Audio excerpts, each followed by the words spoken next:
रूस यूक्रेन विवाद गुरुवार को जंग में तब्दील हो गया। रूसी फौज ने सुबह 8:30 बजे यूक्रेन की राजधानी कीव समेत 12 जगहों पर मिसाइल हमले किए। यूक्रेन के 54 सैनिक और 10 सिविलियन मारे गए। यूक्रेन ने 50 रूसी सैनिकों को मार गिराने का दावा किया। जंग यूक्रेन के चेर्नोबिल एटमी ठिकाने तक पहुंच गई है। दिल्ली में यूक्रेनी एम्बेसडर ने भारत से मदद की गुहार लगाई। मोदी ने व्लादिमीर पुतिन से करीब 25 मिनट बातचीत की। इस दौरान भारतीय लोगों और छात्रों की सुरक्षा का मुद्दा उठाया। साथ ही ये भी कहा कि बातचीत से मसले का हल निकालने के प्रयास किए जाएं। मोदी पुतिन की बातचीत। पीएमओ से जारी बयान में कहा गया, प्रधानमंत्री मोदी ने रूस के राष्ट्रपति से फ़ोन पर बातचीत की। इस दौरान खासतौर पर यूक्रेन के मसले पर बातचीत हुई।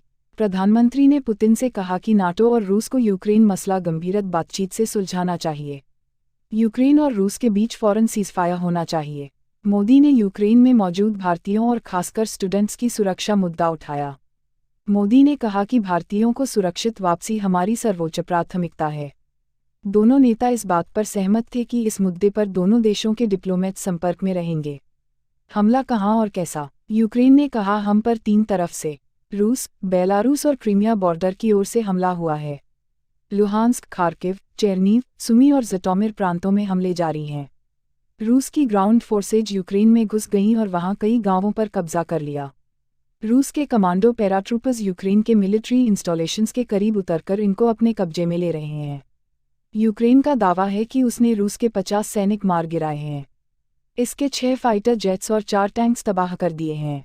पुतिन का ऐलान और फौरन हमला। इसके पहले रूस के राष्ट्रपति व्लादिमीर पुतिन ने नेशनल टेलीविजन पर हमले का ऐलान किया। कहा, रूस और यूक्रेन के बीच किसी ने भी दखल दिया तो अंजाम बहुत बुरा होगा। उनका इशारा अमेरिका और नेटो फोर्सेज की तरफ था। बयान के 5 मिनट बाद ही यूक्रेन की राजधानी कीव समेत कई प्रांतों में 12 धमाके हुए। कीव पर मिसाइल अटैक भी हुआ। वहां एयरपोर्ट बंद कर दिया गया। इस कदम के चलते यूक्रेन में फंसे भारतीयों के लिए रेस्क्यू मिशन भी रोकना पड़ा। यूक्रेन गई एयर इंडिया की फ्लाइट डेंजर जोन अलर्ट के चलते लौट आई है।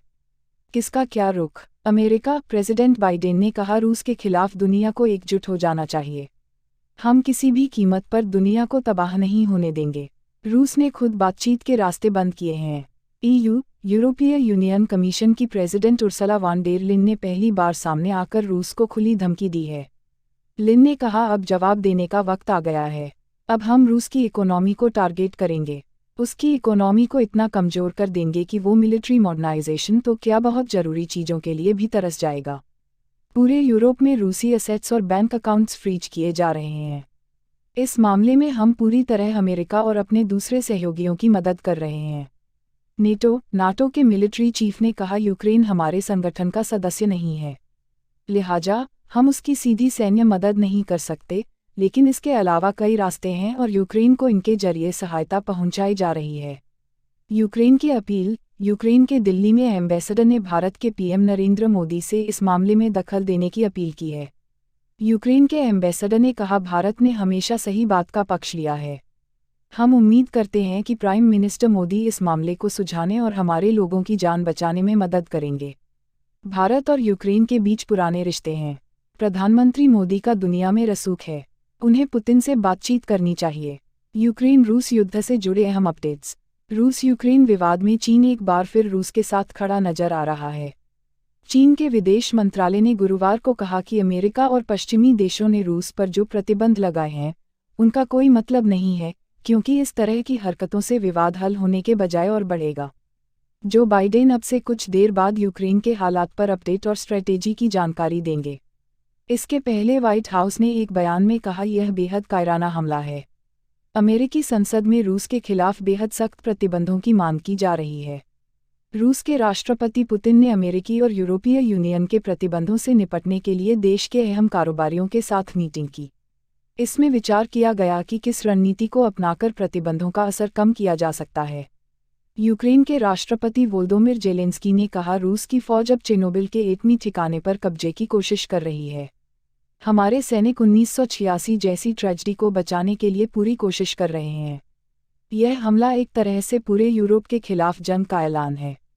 यूक्रेन में भारतीय राजदूत ने कहा है कि कीव में इंडियन एम्बेसी बंद नहीं होगी, यह पहले की तरह काम करती रहेगी। वहीं विदेश राज्य मंत्री वी मुरलीधरन ने कहा, विदेश मंत्रालय यूक्रेन से छात्रों सहित लगभग 18,000 भारतीयों को वापस लाने के लिए कदम उठा रहा है। यूक्रेन में हवाई क्षेत्र बंद है, इसलिए भारतीय नागरिकों को निकालने के लिए वैकल्पिक व्यवस्था की जा रही है। कीव के करीब यूक्रेन का मिलिट्री एयरक्राफ्ट क्रैश हो गया है। इसमें 14 सैनिकों के मारे जाने का खबर है। यह जानकारी यूक्रेन के सरकारी मीडिया की तरफ से ही जारी की गई है। यूक्रेन के राष्ट्रपति वोलोदिमिर ज़ेलेंस्की ने 2 अहम ऐलान किए हैं। पहला, यूक्रेन अब रूस के साथ किसी तरह के डिप्लोमेटिक रिलेशन नहीं रखेगा। दूसरा, यूक्रेन के नागरिकों को जंग में हिस्सा लेना चाहिए। सरकार उनको हथियार मुहैया कराएगी। रूसी सेना ने दावा किया है कि यूक्रेन के सैनिक अहम बंकरों और बेस को छोड़कर भाग खड़े हुए हैं और इन पर अब रूस का कब्जा है। कुछ मिलिट्री बेस भी रूसी सैनिकों ने हथिया लिए हैं। यूक्रेन की राजधानी कीव में कई जगहों पर बम धमाके हुए हैं। कीव एयरपोर्ट को खाली कराया गया। चेर्नोबिल पर कब्जे की कोशिश क्यों? चेर्नोबिल एटमी पावर प्लांट है। 1986 में यहाँ धमाका हुआ था। इसके रेडिएशन का असर अब तक यहाँ की वाइल्ड लाइफ पर देखा जाता है। वैसे तो यह प्लांट बंद है, लेकिन अब तक एटमी वेस्ट परमाणु कचरा मौजूद है। अगर यहाँ हमला होता है तो फिर रेडिएशन फैल सकता है और खतरा यह है कि जो लोग बम और मिसाइल से बच जाएंगे, वो रेडिएशन से नहीं बच पाएंगे।